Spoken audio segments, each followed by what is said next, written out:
Olá, amigos.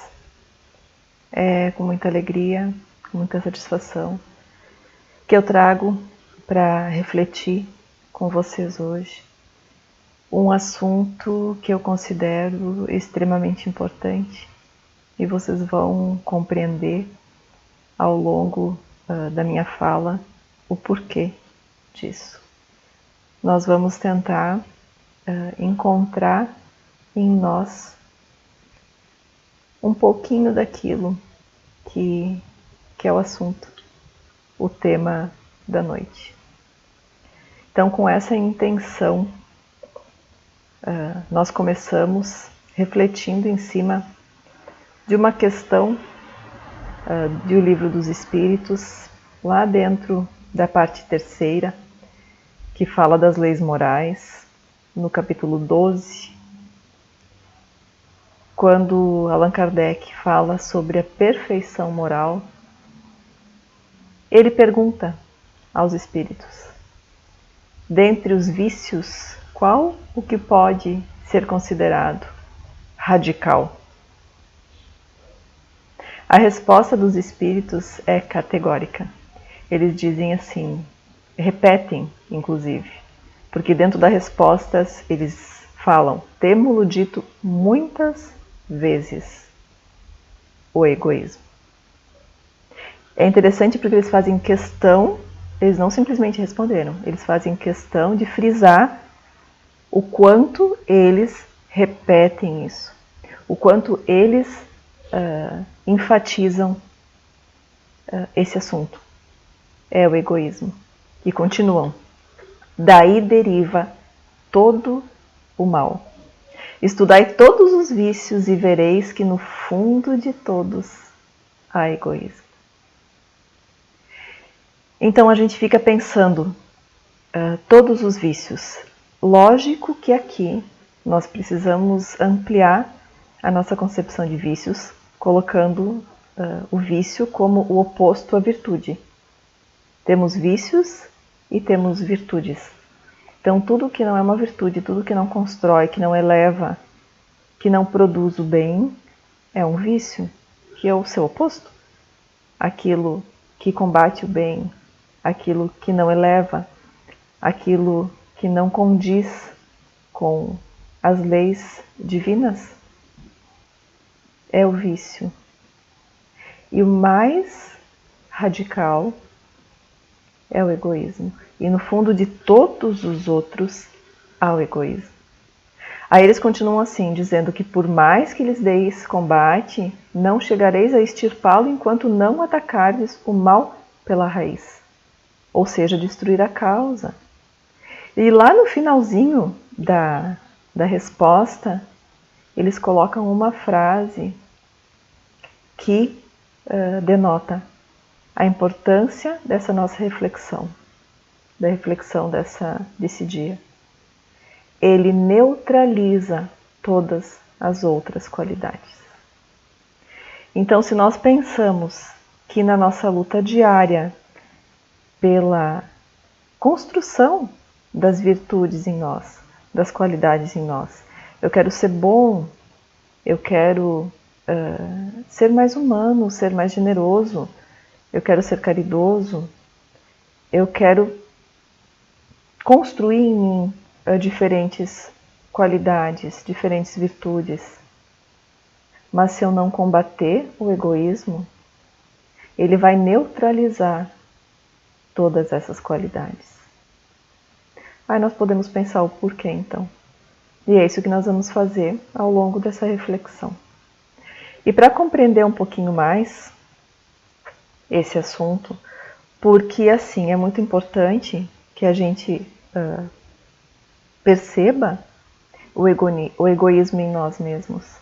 Porque enquanto ele é algo externo ou ele é algo pequeno, nós podemos conceber o egoísmo apenas como aqueles momentos em que eu não quero dividir algo com o outro. Podemos banalizar os efeitos do egoísmo e a própria existência dele, porque nós não conseguimos enxergá-lo em nós, de tão acostumados que estamos à existência dele na sociedade. no mundo em que vivemos e no nosso mundo interno. Então, para conseguir perceber ele um pouquinho, nós vamos estudar um texto que Pedro de Camargo, Vinícius, pseudônimo Vinícius, escreveu no livro Em Torno do Mestre. O título do texto é Egoísmo.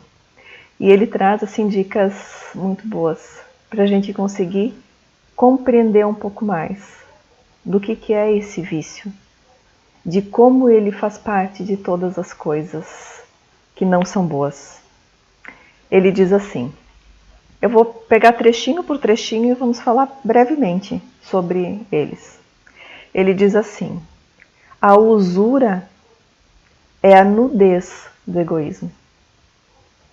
Aí nós pensamos, por que é a nudez do egoísmo? Porque expõe a ambição. A usura consegue expor, deixar desnuda a nossa ambição, o nosso apego ao dinheiro, ao poder, como é o usurário.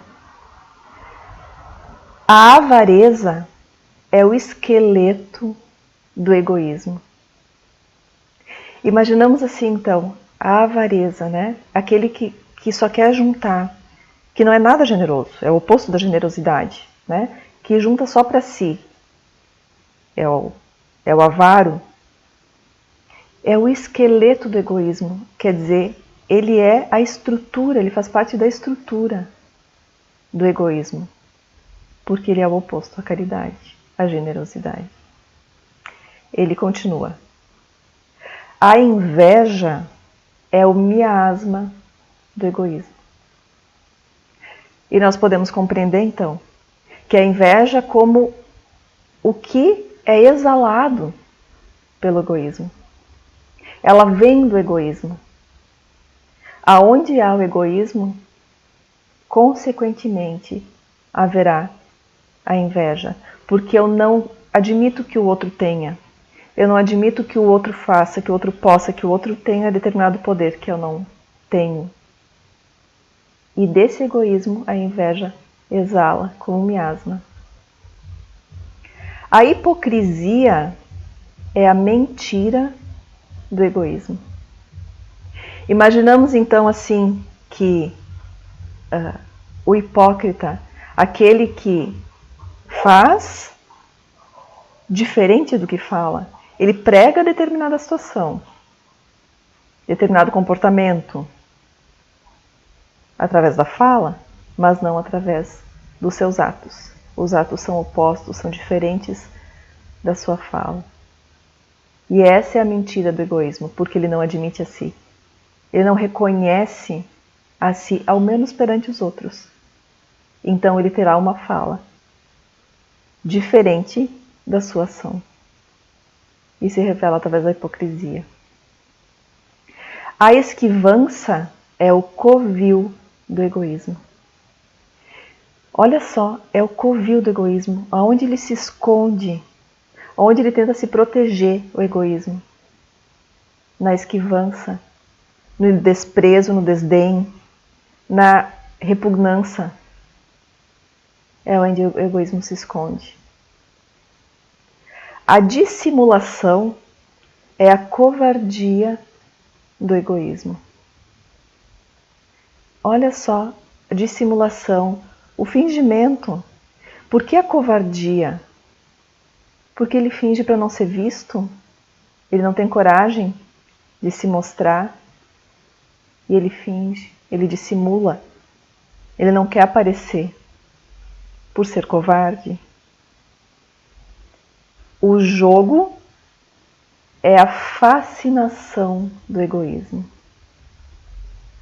Então veja só como o egoísta, nós, gostamos de jogar, de disputar. Isso atrai, encanta, fascina, deslumbra. Entrar em disputas, em jogos. O roubo é a violência do egoísmo. Imaginamos o roubo como algo mais amplo do que simplesmente tirar algo material de alguém. A gente pode imaginar essa violência do egoísmo aparecendo como eu não permitir ou roubar o tempo de alguém.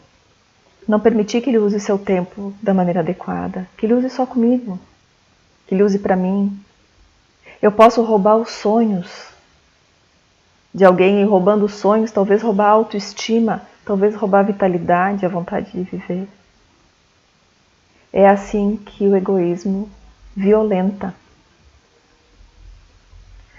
A bajulação é o recurso do egoísmo. Vejamos assim como o egoísmo se alimenta através da bajulação.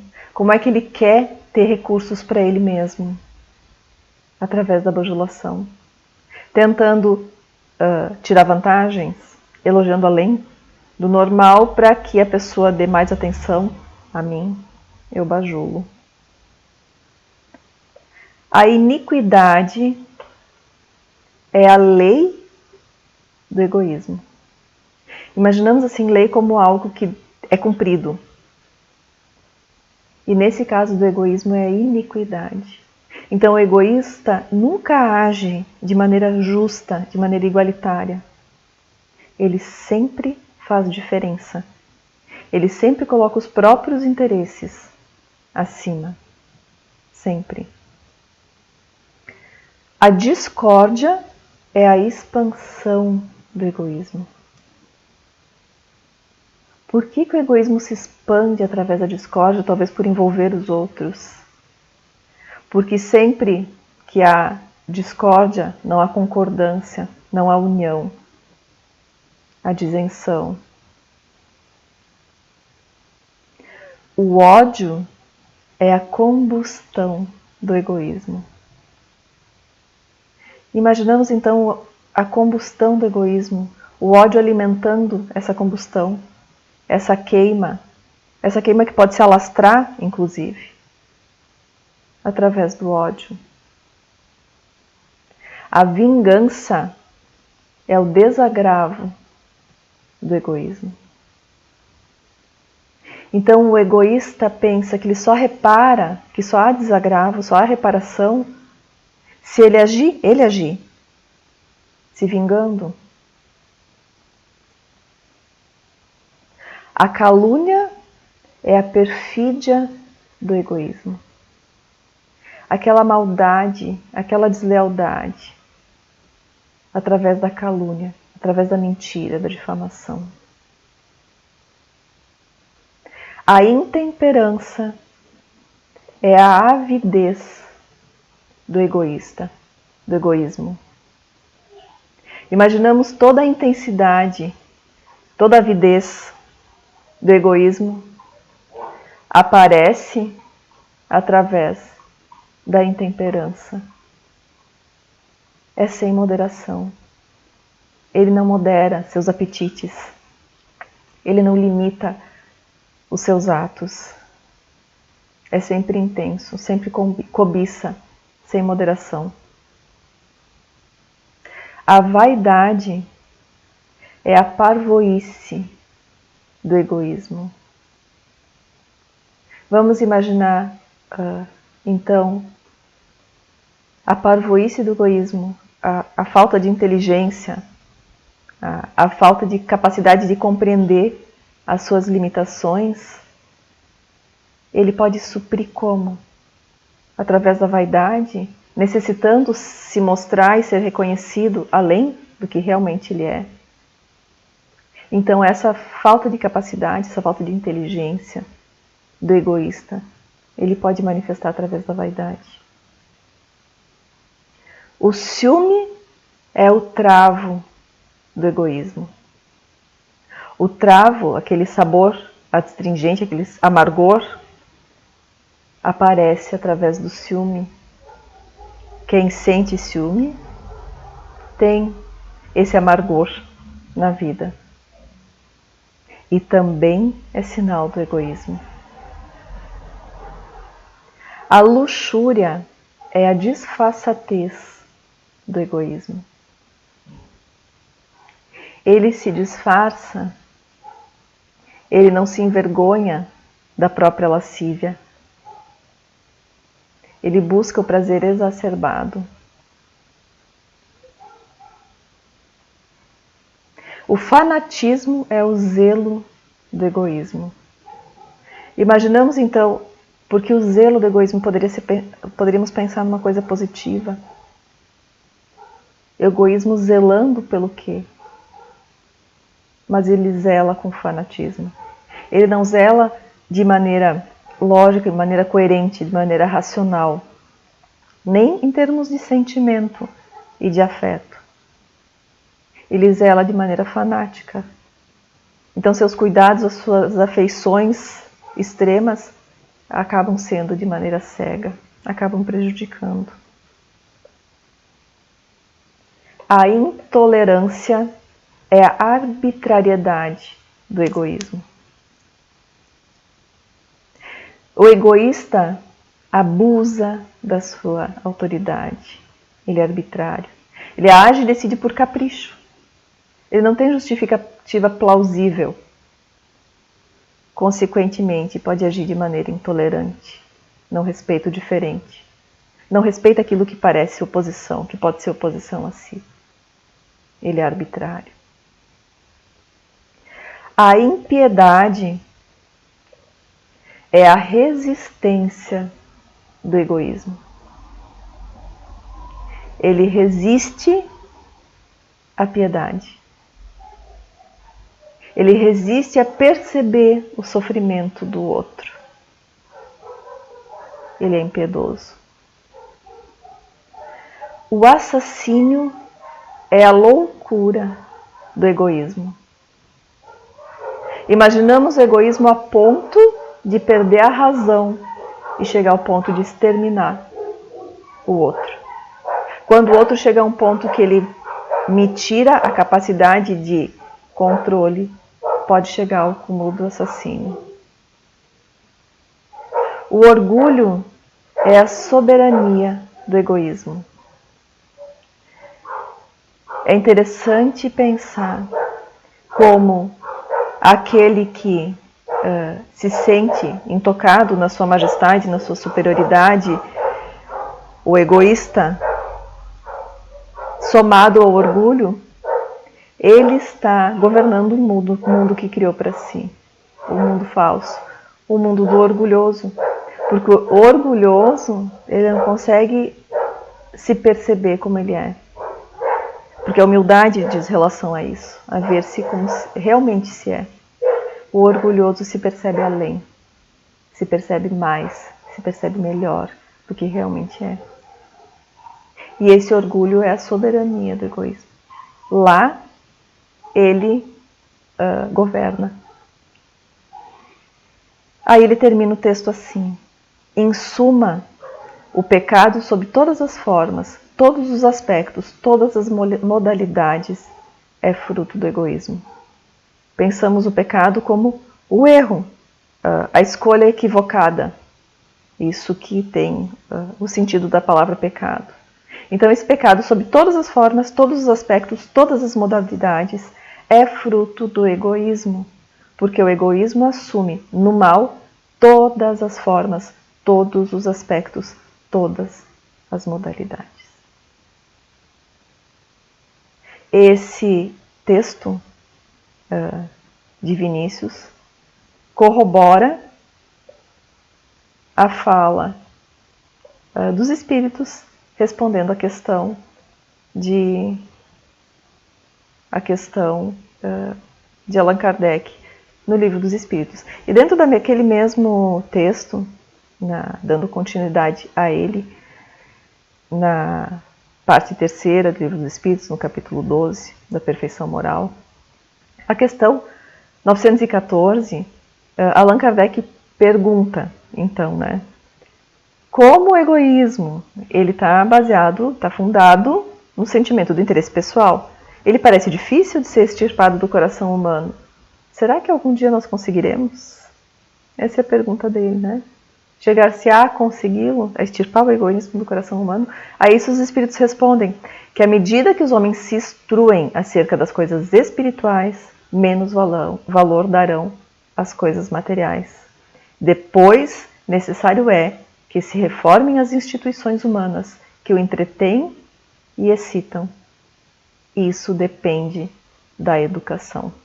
Então, fica assim como uma dica que a instrução acerca das coisas espirituais é um passo importante para esse combate ao egoísmo, aquele sentimento de interesse pessoal. E Allan Kardec continua nas questões. Ele pergunta assim, porque a gente percebe, conforme a civilização vai avançando, a sensação que dá é que o egoísmo está longe de diminuir, ao contrário, ele cresce. Parece que essa civilização o excita e o mantém. Aí ele pergunta então, pode a causa destruir o efeito? O que os espíritos respondem? Vejam que interessante, e isso a gente pode pensar no nosso dia a dia. Quanto maior é o mal, mais hediondo ele se torna. Era preciso que o egoísmo produzisse muito mal para que compreensível se fizesse a necessidade de extirpá-lo. Então, infelizmente, nós precisamos, para enxergar a necessidade de lutar contra alguma coisa, enxergar essa coisa, vê-la. Nós precisávamos enxergar o egoísmo. E estamos enxergando hoje. Sem entrar no mérito das questões do nosso contexto atual, a gente vê no nosso cotidiano as repercussões do egoísmo. Então, isso está vindo à tona, está cada vez mais visível. E qual é a nossa tarefa? E então, os espíritos nos dão assim um vislumbre do que nós podemos viver, quem sabe para alimentar um pouco a nossa esperança e nos motivar a essas mudanças. Eles dizem assim, que os homens, quando se houverem despojado do egoísmo que os domina, viverão como irmãos, sem se fazerem mal algum, auxiliando-se reciprocamente, impelidos pelo sentimento mútuo da solidariedade. Então o forte será amparado e não o opressor do fraco. E não serão vistos homens a quem falte o indispensável, que é o que nós vemos hoje, né? Porque todos praticarão a lei de justiça. Ou seja, vejamos assim o que está intrínseco nessa questão. Ou seja, enquanto existem pessoas às quais falte o indispensável, nós não estamos praticando a lei de justiça. Porque lembrando lá dentro das leis morais, que a lei de justiça, quando Allan Kardec enumera e coloca ela como por último nas leis morais, ele dá o nome a ela de lei de justiça, amor e caridade. Ele coloca as três coisas de maneira... Talvez por não existir um termo que a gente consiga designar as três coisas, talvez o ideal fosse isso, né? Poderíamos ter um termo que designasse essa justiça, esse amor e a caridade em uma palavra só, nós não temos. Então ele coloca assim, lei de amor, justiça e caridade. Não há justiça se não houver amor e caridade junto. Então, enquanto há egoísmo, não há justiça. Enquanto há pessoas a quem falte o indispensável, não há justiça. E é o que ele diz aqui no finalzinho, que eles dizem, os espíritos dizem no finalzinho da questão, que esse é o reinado do bem que os espíritos estão incumbidos de preparar e estão trabalhando para tal. Mas aí Allan Kardec faz a pergunta bem clara. Então, para que não haja dúvida mesmo, é uma pergunta bem curtinha, 917, do Livro dos Espíritos. Qual o meio de destruir-se o egoísmo? A pergunta é bem clara, né? O que eles respondem? O que os espíritos respondem? Que de todas as imperfeições humanas, o egoísmo é a mais difícil de desenraizar-se, porque deriva da influência da matéria. Aí nós compreendemos, então, o porquê que o Espiritismo, quando começa a nos mostrar uma vida além da matéria, que a vida real não é a vida da matéria, que nós estamos vivendo na matéria, apenas temporariamente, nos faz aos poucos irmos nos desvencilhando do egoísmo, do materialismo. Então, repetindo, o egoísmo é mais difícil de desenraizar-se porque deriva da influência da matéria. Influência que o homem, ainda muito próximo da sua origem, não pôde libertar-se e para cujo entretenimento tudo concorre. Suas leis, sua organização social, sua educação. Nós pensamos, o que nós pensamos então? Que as nossas leis, a nossa sociedade, a maneira que a educação está estruturada concorre para que o egoísmo continue enraizado nos nossos corações, nos nossos hábitos, no nosso ser. E o que é a raiz? A raiz é o que nutre. Então, sendo o egoísmo a raiz, ele continua nutrindo as demais coisas que a gente faz. Por isso que as nossas qualidades acabam sendo anuladas por causa do egoísmo. Porque ele pode ser a raiz. Ele é a raiz de todo mal. Mas ele existindo ali, ele acaba influenciando nos outros hábitos que nós temos também. Consequentemente, também as nossas qualidades. Eles continuam respondendo assim: que o egoísmo se enfraquecerá à proporção que a vida moral for predominando sobre a vida material. E daí o Espiritismo ajuda como? Ajudando a compreender que o nosso estado real, o nosso estado futuro, ele não é material. E eles explicam assim, que quando bem compreendido, o Espiritismo bem compreendido, ou seja, ele ainda não é, mas quando for bem compreendido, o Espiritismo transformará os hábitos, os usos, as relações sociais. O egoísmo assenta na importância da personalidade. E a personalidade é aquilo que nós estruturamos a cada reencarnação e ela muda. Eu hoje estou Elisa, mas é só durante essa reencarnação. Eu não sou Elisa, eu sou um espírito imortal. E quanto mais eu sentir isso e viver dessa forma, menos importância eu dou para as coisas transitórias, menos importância eu dou para a personalidade. Mais ampla se torna a minha visão. E é o que eles dizem aqui.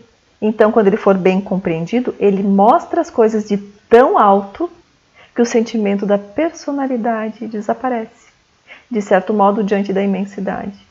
Destruindo essa importância, ou pelo menos reduzindo-a, porque a personalidade tem a sua importância sim, mas nós temos que dar a ela a sua verdadeira importância, sua legítima proporção, ele necessariamente combaterá o egoísmo. Então, nós compreendemos a importância do Espiritismo como aquele que vem combater o materialismo. E combatendo o materialismo, combatendo o egoísmo de nós, dos seres humanos, dos espíritos. Fénelon nos traz uma mensagem importante dentro desse capítulo 12 também, da perfeição moral, do Livro dos Espíritos. E ele diz que o choque que o homem experimenta do egoísmo dos outros, que muitas vezes o faz egoísta, porque você tem a necessidade de se colocar na defensiva. Nota que os outros pensam em si mesmos e não em mim. Então eu preciso me ocupar comigo mesmo, mais do que com os outros. Então esse choque da sociedade acaba produzindo o próprio egoísmo, só que isso traz sofrimento, isso traz destruição desnecessária. E com o passar do tempo, as relações dos povos, as relações homem a homem, vão ser alimentadas mais pelo princípio da caridade, da fraternidade. Porque eu pensando um pouco no outro também, ele percebe que ele não precisa pensar tanto em si. Ele pode também dar de si ao outro. E isso com o tempo vai se alterando. Irá se alterando. para a gente pensar um pouquinho, voltando àquele texto de Vinícius, que fala da usura, fala da avareza, da inveja, da hipocrisia, da esquivança, da dissimulação, do roubo, bajulação, a iniquidade, discórdia, ódio, vingança, calúnia, intemperança, vaidade, ciúme, luxúria, fanatismo e intolerância, impiedade, assassínio, orgulho. Nós pensamos normalmente isso como externos a nós. Mas a importância que eu trago hoje, exatamente é nós conseguirmos olhar um pouquinho para dentro de nós e enxergarmos isso em nós.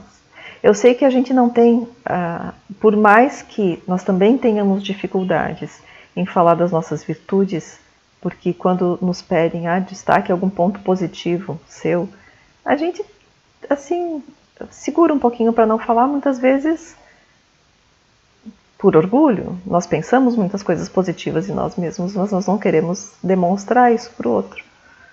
Mas muitas vezes somos moderados aí mesmo. Mas quando nos pedem quais os nossos defeitos, nós usamos de alguns subterfúgios. Às vezes, eu sou perfeccionista, eu sou teimosa, mas eu sou teimosa assim, eu sou obstinada, né? Dificilmente alguém vai dizer, eu sou orgulhoso, eu sou impiedoso, eu sou fanático, eu sou egoísta. Eu sou mentiroso, eu sou vingativo. Eu bajulo muitos outros. Eu sou hipócrita. Eu sou hipócrita, eu tenho que lutar contra a hipocrisia. Eu sou muito avaro. São termos que a gente não usa. Mas quando a gente pensa em cima desse texto e percebemos o quanto o egoísmo pode estar presente em pequenos atos na nossa vida, e a gente pode ver a inveja como algo presente no nosso cotidiano, porque o egoísmo está, o egoísmo presente em nossas vidas, presente em todos os outros vícios, a raiz de todos os outros vícios, nós conseguimos, se fizermos uma reflexão mais profunda, nós conseguimos enxergar um pouquinho mais de como realmente somos. E isso não tem a função ou a intenção de entristecer, de desmotivar, ao contrário. Tem a função de, expondo um pouco mais para nós mesmos, enxergando isso, haver uma transformação. E uma transformação não é uma força exterior. Não é algo que eu vou, a partir de hoje, me comportar de maneira diferente e então a partir de hoje eu não sou mais ciumento. A partir de hoje eu vou dividir os meus livros. Porque tem coisas que a gente tem dificuldade, né? Cada um com as suas. Eu sou bastante apegada aos meus livros, por exemplo, né? Mas eu divido, eu empresto, mas eu fico pensando neles. E às vezes a gente acha, porque daí você lembra que emprestou, você acha assim algum motivo para ter a necessidade dele, precisaria dele para usar de novo. Então, conseguir enxergar isso na gente mesmo traz a possibilidade de mudar. E não é mudar assim, então a partir de hoje eu não vou ser mais, eu vou emprestar meus livros. Não, é enxergar, simplesmente. O Carl Rogers, que dizia, que é o fundador da psicologia humanista, que, parafraseando, não lembro exatamente a frase, é incrível paradoxo. Quando me aceito como sou, posso então mudar. Isso se dá de maneira natural, porque eu começo a enxergar as minhas verdades, enxergar a minha sombra, enxergar aquilo que até então estava escondido. Eu boto luz. Botando luz e vendo, aquilo se integra a quem eu sou de maneira consciente. E faz com que eu possa agir de maneira diferente. Eu não sou mais escravo daquilo que está escondido em mim e que eu ajo de maneira impulsiva, sem perceber, ou escondendo até de mim mesmo. E assim eu consigo E mudando aos poucos, porque isso é gradativo, é gradativo. Então perceber a inveja, aonde que tem inveja? Tem em mim, tem inveja, tem hipocrisia. Eu me esquivo sim, eu me esquivo muitas vezes das coisas que podem me trazer sofrimento e que eu acho difícil de fazer pelo outro. Talvez eu necessite de um esforço a mais. Às vezes eu me esquivo. Eu posso dissimular também, para fingir que é a covardia do egoísmo, né? Conforme Vinícius. Eu posso dissimular, fazer de conta que eu não estou vendo determinada situação, para que eu não tenha que agir. Então isso existe em mim, existe em todos nós. E perceber essas dificuldades é perceber o egoísmo, que é a raiz de todo mal. E aos pouquinhos nós podemos extirpar essas raízes, aos poucos, e assim dar real valor para as nossas qualidades. Lembrando que o egoísmo anula todas as outras qualidades. Então é importante que a gente consiga enxergar aonde ele está em nós, porque ele está. E ele está de maneira assim tão arraizada que faz parte do nosso cotidiano. Não só nosso, da nossa sociedade, como diz ali, de todas as instituições. Elas contribuem para isso, inclusive tornam o homem mais egoísta, a princípio, no comportamento. Alimentam esse egoísmo. Então, transformando o ser humano, com o tempo, as instituições também se transformarão. Também serão alteradas. E isso se dá com a educação, mas a educação conforme nos disse Allan Kardec. A educação que é a arte de transformar os caracteres, de moldar os caracteres. Não é instrução. E como nós estamos aproveitando, por exemplo, o momento que nós vivemos durante todo o ano passado e ainda estamos vivendo, esse momento que é mais de reclusão, nós estamos aproveitando o momento que as crianças não podem ir tanto à escola, receber mais instrução. Nós estamos educando no nosso lar, porque nós podemos aproveitar todos os momentos que nós vivemos e não são por acaso. Nos dizem lá, não vou entrar nessa questão aqui, até inclusive já tem uma palestra sobre isso, sobre os flagelos destruidores, que não vem por acaso. A pandemia não veio por acaso, veio por uma necessidade nossa. E nós temos a aprender com ela. E eu estou aprendendo. E o objetivo principal será que não é esse? Não é destruir o egoísmo, que é a razão, a raiz de todos os males, meus, dos outros e, consequentemente, da sociedade, das instituições. A minha intenção é deixar essa reflexão aqui, que a gente possa levá-la para a semana e não se julgando, como diz a Joana de Ângeles, também parafraseando que o autodescobrimento faz parte olhar para si sem se julgar, sem se criticar, mas simplesmente enxergar, perceber, para então se transformar. Eu não quero enxergar o mal em mim para apontar ele em mim mesmo e ficar me sentindo culpado e então não conseguir agir. Não. Eu posso, sou responsável pelos meus atos, por quem eu sou. E eu posso então fazer diferente, eu posso mudar. Que a gente leve para a semana essa reflexão e tenha a esperança, como nos diz. Eu trouxe aqui um trechinho breve do mesmo livro de Vinícius, Em Torno do Mestre. Quando ele fala, o título do texto é A Natureza Humana, ele diz assim, que é um erro psicológico que domina a ortodoxia oficial, que pretendem que o homem seja visceralmente mau, intrinsecamente perverso e por natureza corrupto. Aí ele pergunta assim, como é possível que o homem criado à imagem e semelhança de Deus seja visceralmente mau? Visceralmente mau? Como se compreende que o Supremo Arquiteto haja produzido obras intrinsecamente imperfeitas e defeituosas? Aí ele diz assim, que o homem é a obra inacabada, E entre obra inacabada e defeituosa tem um abismo de distância. E os espíritos trazem consigo os germes latentes do bem e do belo. A centelha divina, embora oculta como o diamante no carvão, refulge em todos eles.